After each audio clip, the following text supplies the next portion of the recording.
제가 전에 있던 교회에서 사역할 때 알았던 어떤 목사님이 한 분 계십니다. 나이가 좀 있으신 목사님이었는데요.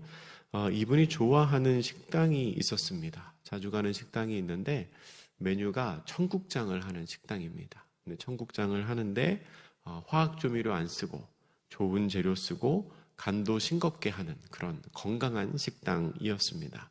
근데 그 식당이 가격이 싸지 않습니다. 가격이 저렴한 편은 아니에요.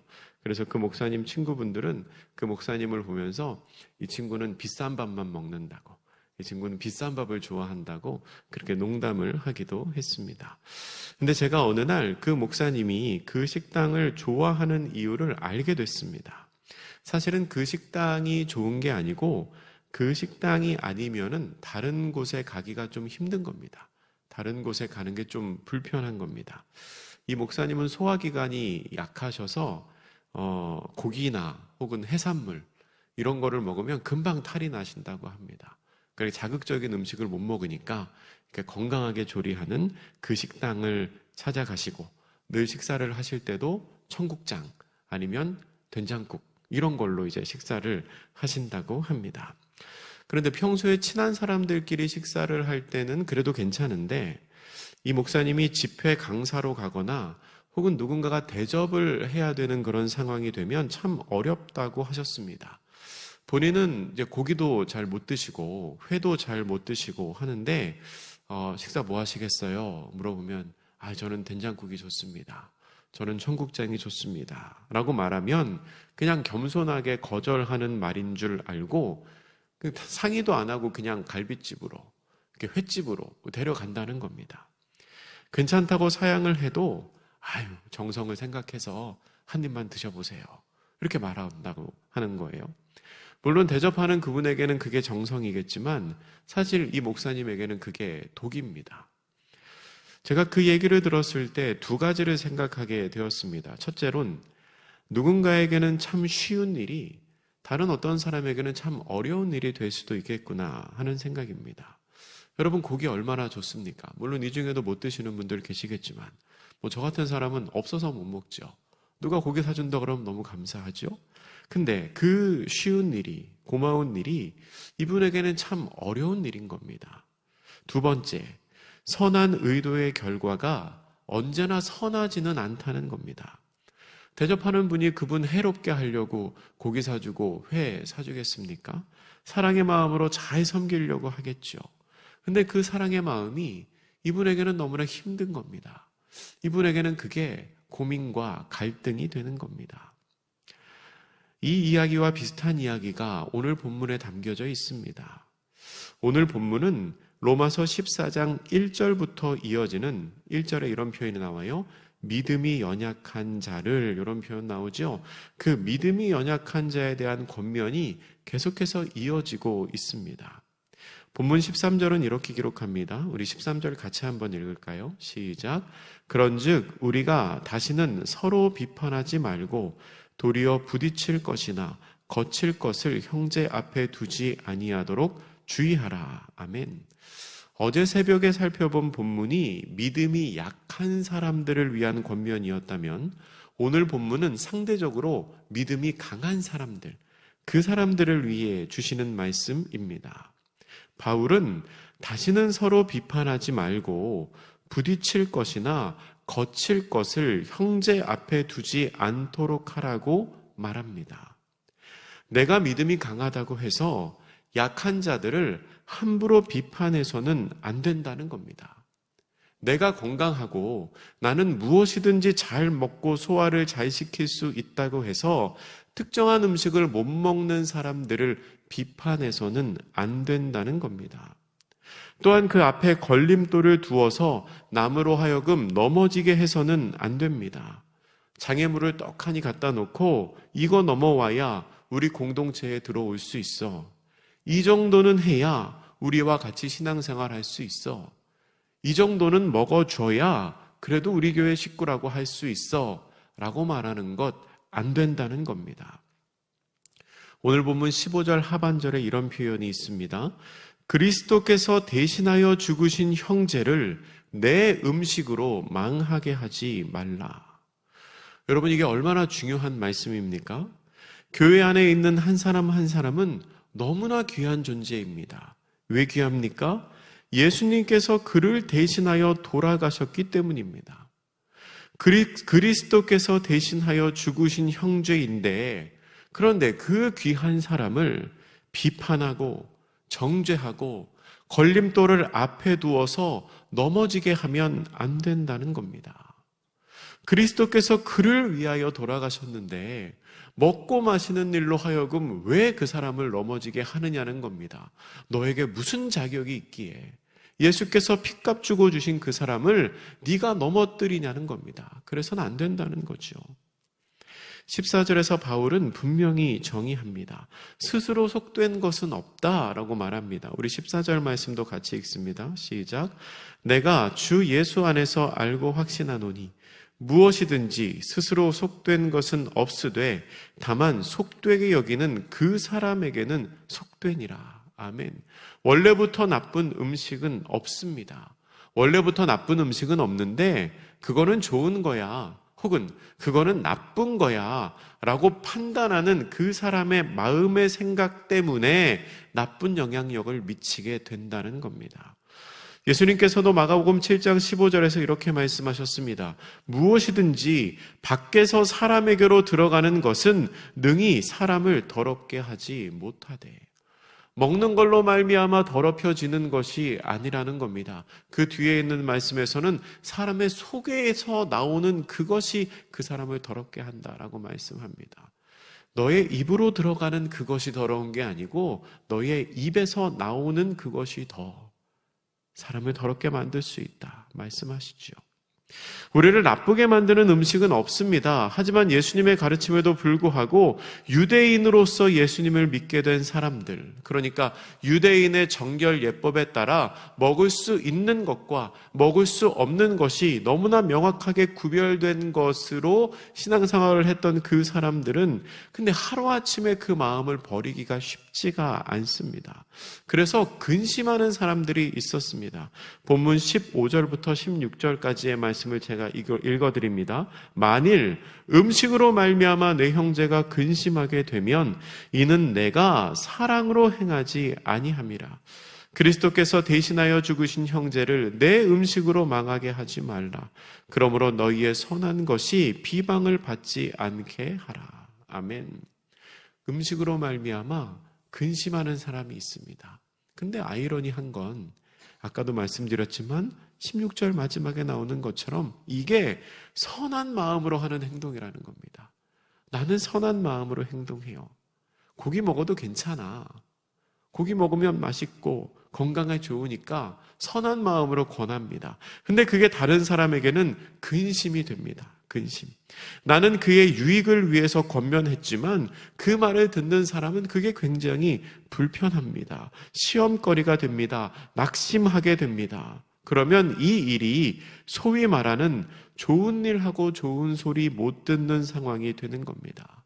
본문에 나오는 표현으로 말하면 선한 것이 비방을 받는 사람이 되는 겁니다. 폴 악트마이어라는 학자가 있습니다. 그분은 오늘 본문에 나오는 이 내용의 핵심을 권리와 의무의 균형이라고 설명합니다. 권리와 의무의 균형. 그러니까 그리스도인들은 자신의 자유를 사용할 권리가 있습니다. 누구나 자유롭게 신앙생활하고 자유롭게 그리스도 안에서 자유를 누릴 권리가 있죠. 또한 모든 신앙인은 그리스도의 몸된 교회 공동체를 잘 세워나가야 할 의무도 있습니다. 이 권리와 의무가 어떻게 조화를 이루어야 하는가가 오늘 본문의 핵심이라는 겁니다. 무엇이든지 먹고 마시는 일에 괴롭지 않았던 그리스도인들은 믿음이 강한 사람들이겠지요. 그 사람들은 이것이 그리스도 안에서 누리는 자유라고 생각했습니다. 예전에는 우리가 율법에 얽매여 신앙생활 했지만 예수님께서 오셔서 선포하심으로 말미암아 우리가 자유롭게 되었구나. 이게 우리가 누리는 그리스도 안에서의 자유이구나. 예수님이 다 허락하셨구나 라고 생각했지요. 그러면서 이렇게 생각했을 수 있습니다. 이게 내 자유인데 왜 믿음이 약한 사람들 때문에 내 자유가 제한되어야 하는가? 나는 무엇이든지 먹고 마실 수 있는데, 먹고 마시는 것이 그 사람을 더럽게 할 수 없는데, 내 자유인데 왜 내 자유가 믿음이 약한 사람들 때문에 침해당해야 하는가 라고 생각했을 수 있죠. 한편으로는 맞는 말이지만, 그러나 바울은 오늘 우리가 읽은 본문에서 우리의 자유, 우리의 권리는 다른 사람을 사랑으로 세워야 하는 의무 안에서 행해져야 한다고 말하고 있습니다. 여러분, 우리의 자유는 한계가 있는 자유입니다. 자유롭다고 해서 아무거나 다 할 수 있지 않습니다. 어떤 한계가 있냐면 우리 지체들의 유익의 범위, 우리 지체들을 사랑으로 세우는 범위 안에서 우리가 그 자유를 누려야 합니다. 그것을 넘어서서는 안 된다는 겁니다. 그리스도인이 자유를 과시하는 것은 그 자유를 남용하는 것과도 같습니다. 우리는 나에게 주어진 자유를 그렇게 사용해서는 안 됩니다. 우리가 그렇게 사용하라고 하나님께서 자유를 주시지 않았습니다. 갈라디아서 5장 13절과 14절은 이렇게 기록합니다. 형제들아, 너희가 자유를 위하여 부르심을 입었으나 그러나 그 자유로 육체의 규례를 삼지 말고 오직 사랑으로 서로 종노릇 하라. 온 율법은 내 이웃 사랑하기를 내 자신같이 하라 하신 한 말씀에서 이루어졌나니. 아멘. 우리는 자유로운 그리스도인입니다. 그리고 내 자유의 권리를 주장할 수 있습니다. 그러나 그 자유가 공동체의 유익을 깨뜨린다면, 나의 자유가 다른 사람을 근심하게 만든다면 그건 옳지 않다는 겁니다. 무엇이 더 중요한가? 무엇이 더 중요한지를 오늘 본문 17절은 이렇게 기록하고 있습니다. 우리 17절 같이 읽겠습니다. 시작. 하나님의 나라는 먹는 것과 마시는 것이 아니요 오직 성령 안에 있는 의와 평강과 희락이라. 아멘. 하나님의 나라는 먹고 마시는 것으로 이루어가는 것이 아닙니다. 그게 중요한 게 아니고 오직 성령님 안에서 의와 평강과 희락으로 세워가고 그것을 누리는 것이 중요합니다. 의는 모든 믿는 자에게 구원을 주시는 복음의 지향점인 동시에 복음의 내용입니다. 그리고 평강은 한 몸으로서 서로 단합하고 서로 일치하는 것을 통해서 교회 안에서 실현되는 모습입니다. 그리고 희락은 지속적이고 한결같은 영적인 기쁨을 말합니다. 이것이 하나님 나라의 모습이라는 겁니다. 이것이 교회 공동체 안에 드러나야 한다는 겁니다. 제 말로 바꿔서 말하면 우리가 교회 안에서 누려야 할 것은 의와 평강과 희락, 기쁨이지 먹고 마시는 일 때문에 서로 다투고 상처받는 것이 아니라는 겁니다. 신앙생활 하면서 기뻐야지요. 왜 서로 정죄하고 왜 서로 상처받습니까? 신앙생활 하면서 우리 가운데 평강을 이루어야지요. 왜? 이게 주님께서 허락하신 거야 라고 내 자유를 주장하며 다른 사람을 불편하게 만들어야 되겠습니까? 본문 18절은 이렇게 기록합니다. 이로써 그리스도를 섬기는 자는 하나님을 기쁘시게 하며 사람에게도 칭찬을 받느니라. 아멘. 우리가 그렇게 함으로써 의와 평강과 희락을 이루어 감으로써 하나님을 기쁘시게 합니다. 그리고 사람들 사이에도 칭찬을 받습니다. 여러분, 교회가 분열하고 대립하면 사회적으로도 지탄의 대상이 됩니다. 그렇기에 그렇게 지탄의 대상이 되지 않고 오히려 칭찬받는 교회가 되기 위해서 믿음이 강한 사람일수록 더욱 겸손하게, 겸비하게, 그리고 성숙하게 공동체의 단합을 생각하며 다른 사람을 수용할 수 있어야 한다는 겁니다. 19절 이하에는 구체적인 권면이 나옵니다. 우리는 다른 사람을 비판하거나 시험에 들게 하기보다 화평의 일과 서로 덕을 세우는 일로 힘써야 합니다. 덕을 세우는 일에서 이 덕은 헬라어로 오이코도메라는 단어를 쓰는데요. 이건 원래 집을 의미하는 단어입니다. 집이나 공동체.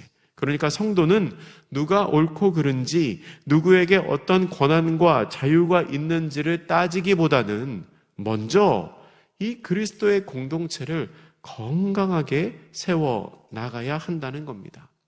먹고 마시는 일 때문에 하나님의 공동체, 하나님의 일, 하나님의 사업이 무너져서는 안 됩니다. 본문 20절이 기록하지요.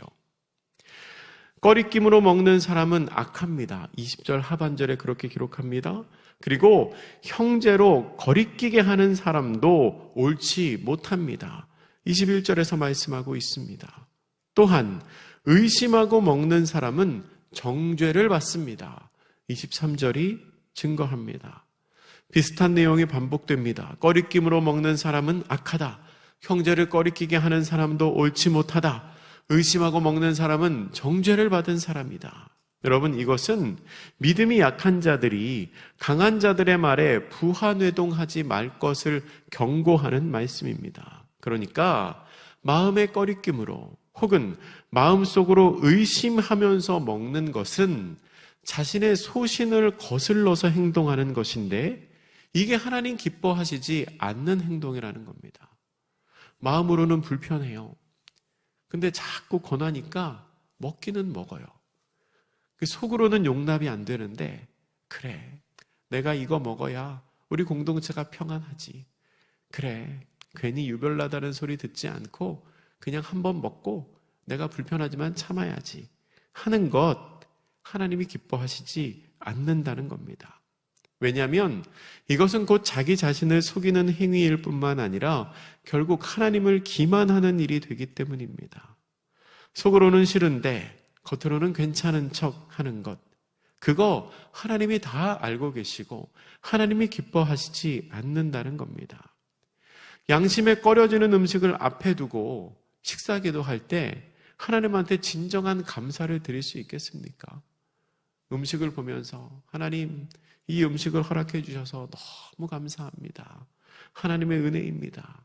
감사한 마음으로 먹어야 되는데 이 불편한 음식을 앞에 두고 하나님, 제가 불편하지만 공동체의 유익을 위해서 기쁜 척하면서 먹겠습니다. 하나님, 어떻게 해야 됩니까? 그 마음을 하나님이 기쁘게 받지 않으신다는 겁니다. 오늘 본문 안에는 여러 가지 권면이 나오지만 이 이야기의 결론은 사실 어제 새벽 본문인 이 로마서 14장 6절에 이미 나와 있습니다. 우리 로마서 14장 6절 바로 위에 있습니다. 이 6절 말씀을 같이 한번 읽겠습니다. 시작. 나를 중히 여기는 자도 주를 위하여 중히 여기고 먹는 자도 주를 위하여 먹나니 이는 하나님께 감사함이요 먹지 않는 자도 주를 위하여 먹지 아니하며 하나님께 감사하느니라. 아멘. 먹든지 먹지 않던지 이것을 중하게 여기던지 경하게 여기던지 모든 것을 주를 위하여 하라. 모든 것을 하나님을 위하여 하라. 이게 바울의 권면입니다. 모든 것을 하나님께 감사하기 위하여 해야 합니다. 그리스도인은 자유를 위하여 부르신 그 주님의 음성에 화답해야 하지만 그러나 그 자유를 자신의 유익을 위하여만 사용해서는 안 됩니다. 예수님의 가르침과 하나님의 뜻 안에서 그리고 공동체를 세워가는 모습으로 사용해야 합니다. 나보다는 다른 사람의 유익을 위하여, 나의 믿음보다는 다른 사람을 세워가는 것에 마음을 두고 그 자유를 사용해야 합니다. 하나님을 위해서 사용해야죠. 그래서 어떤 신학자는 이것을 십자가의 논리라고 부릅니다. 십자가의 논리. 내가 할 수 있음에도 나에게 그러한 자유와 권한이 있음에도 불구하고 내가 다른 사람을 생각해서 배려하고 희생하고 참는 것입니다. 내 선택의 기준이 나의 유익이 아니라 다른 사람들과의 관계 혹은 다른 사람의 유익으로 정해지는 겁니다. 예수님께서도 그 논리로 우리를 위해 십자가를 지셨습니다.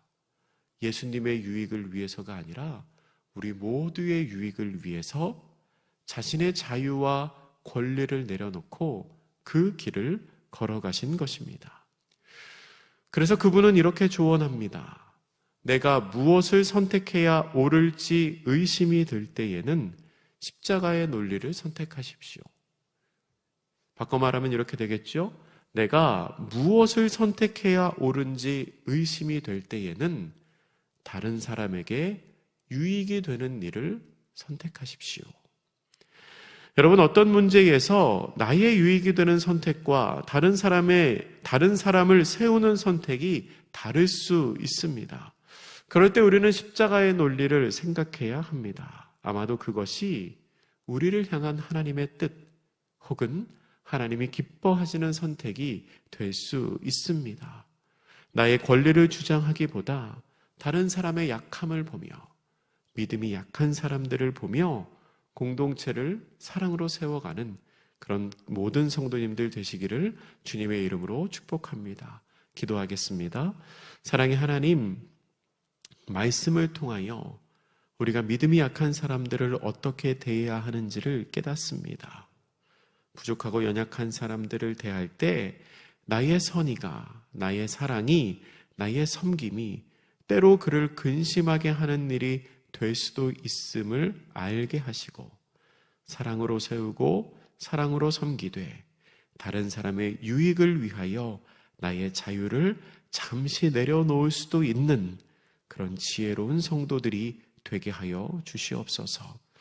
오늘 한 날도 하나님의 뜻을 분별하게 하시고 오늘 한 날도 하나님의 뜻대로 살아가는 우리 모두가 되게 하여 주시옵소서. 감사드리며 축복하며 예수님의 이름으로 기도드립니다. 아멘.